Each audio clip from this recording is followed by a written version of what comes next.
High বন্ধুরা, কেমন আছো? আশা করি সবাই ভালো আছো। দেখো আমাদের এখানে গানেতে আমাদের সব কুটুম এসছে। ওইটা বোনঝি, আর যে বাচ্চা নিয়ে আছে ওটা দিদি, আর ওই বোনঝির ওটা মেয়ে। তো আমাদের বাড়ি কুটুম এসেছে, আমার তো খুবই আনন্দ লাগছিল। আর এখন বাজে বেলা 12:30, আর ওটা আমার শাশুড়ি।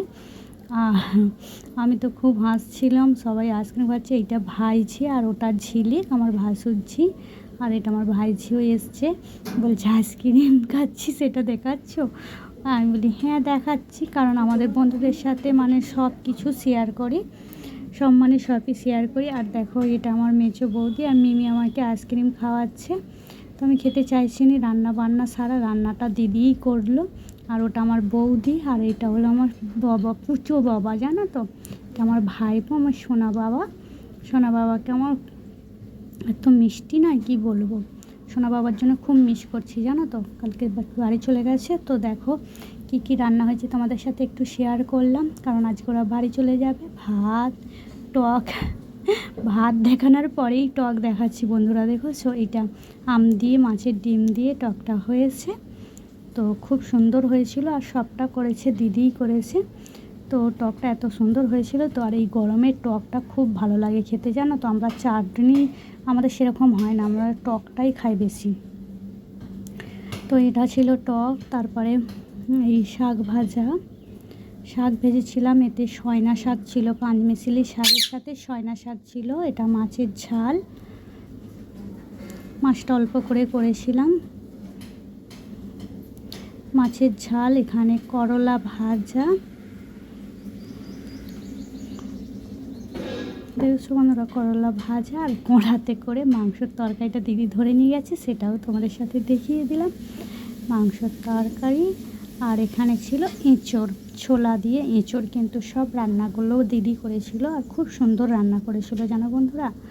তোমরা দেখতে থাকো, আশা করি ভিডিওটা ভালো লাগে।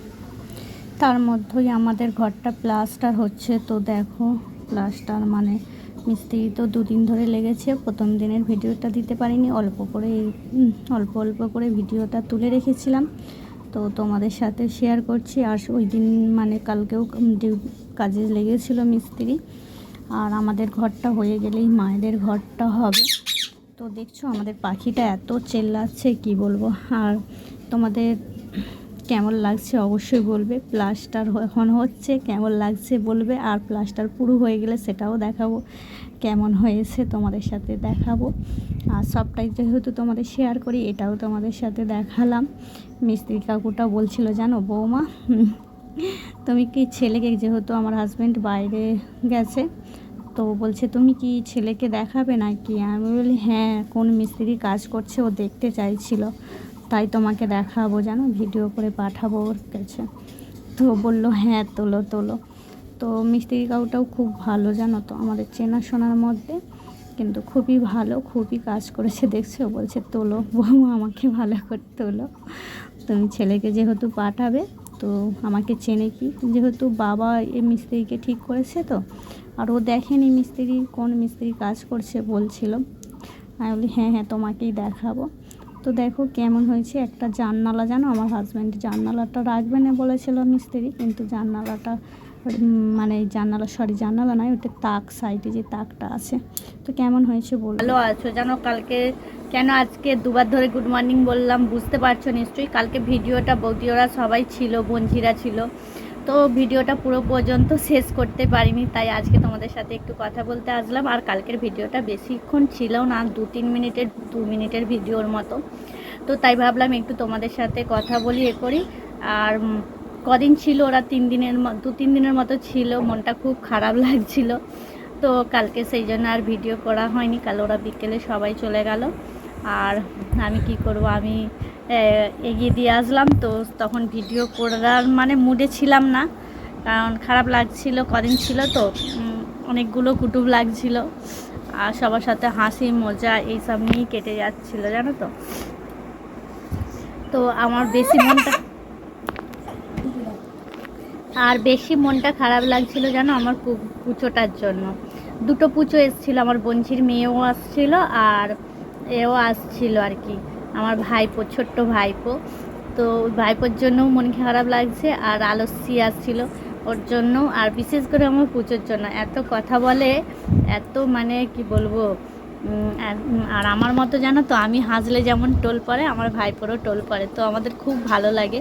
আর বাচ্চাদের কার না ভালো লাগে, আমি তো এমনি বাচ্চা ভালোই বাসি, খুব ভালো লাগে আমার বাচ্চা। আর তো ভাবি যে বাচ্চা পেলেই নিতে ইচ্ছা হয়। আর ভাইপোটা চলে যেতে সত্যি খুব মনটা খারাপ লাগছিল। আর কালকে তো ভিডিওটা করতেই পারলাম না, মনেও ছিল না পুরো ভিডিওটা যে শেষ করব কি বিকেলে যখন যাওয়ার সময় ভিডিও করব, সেই অবস্থায় ছিল না। আবার কারণ কেন, মিমির শরীরটা খুব খারাপ ছিল, মিমিকে ডাক্তারখানায় নিয়ে যাওয়ার জন্য বলছিলাম ওর বাবাকে, সেই জন্য আর ভিডিওটা করতেই পারিনি। আর ওরাও চলে যাচ্ছিল, আমিও রেডি হয়ে গেছিলাম ডাক্তার মিমিকে দেখাতে যাব বলে। তোর বাবা বললো আজকে দিনটা যেতে হবে না, কালকে যাবে, তো তারপরে ওই জন্য গেছিলাম। আর সেই জন্যই আর ভিডিও করা হলো নি। তা ভাবলাম যে ভিডিওটা তো আছেই, আর অন্য ভিডিও সেরকম নেই, আর ভিডিওতে তো ভিউজ হচ্ছেই না, তবু তো একটা করে দিতে হবে। 2-3 দিন ভিডিও দিতে পারিনি, আর আজকে ভাবছি একটা ভিডিও দেব। তো সেই জন্য আমি বলি তাহলে আমি বলেই দিই, মানে একটু ভিডিওটা তো একদম 2 মিনিটের মাত্র আছে। তো আর যেটা ও ইয়ে করছে ওটা হচ্ছে আমার শাশুড়ি মা, বুঝেছো, আনাজ কাটছে। তো চলো বন্ধুরা দেখতে থাকো, আর কেমন হয়েছে ভিডিওটা অবশ্যই বলবে। সবটা শেয়ার করতে পারিনি, ওরা যে এসেছিলো সবটা শেয়ার করতে পারিনি, কারণ ওরা 3 দিনের মতো ছিল। খুব মজা করেছি। আর সব জানো তো আমাদের ঘর তো প্লাস্টার হচ্ছিলো বলে তো সব গোটা বালি কোথাও। আর ছাদে জানো তোমাদের দেখাবো, ছাদের ওপরে আমার গ্যাস ওভেন মানে সব সেখানেই রান্না হচ্ছিলো। আর সন্ধ্যের দিকে ওখানেই খাওয়া হচ্ছিলো, কারণ এখানে খাওয়ার অবস্থা ছিল না। দেখেছো সব চারিদিকে ঘর টর ইয়ে হচ্ছে, তো বালি ভর্তি, আর রাখারও জায়গা ছিল না, সেই জন্য। তো সবাই ভালো থেকো, ভিডিওটা এই পর্যন্তই ছিল। সবাই ভালো থেকো, সুস্থ থেকো, সবাইকে টাটা।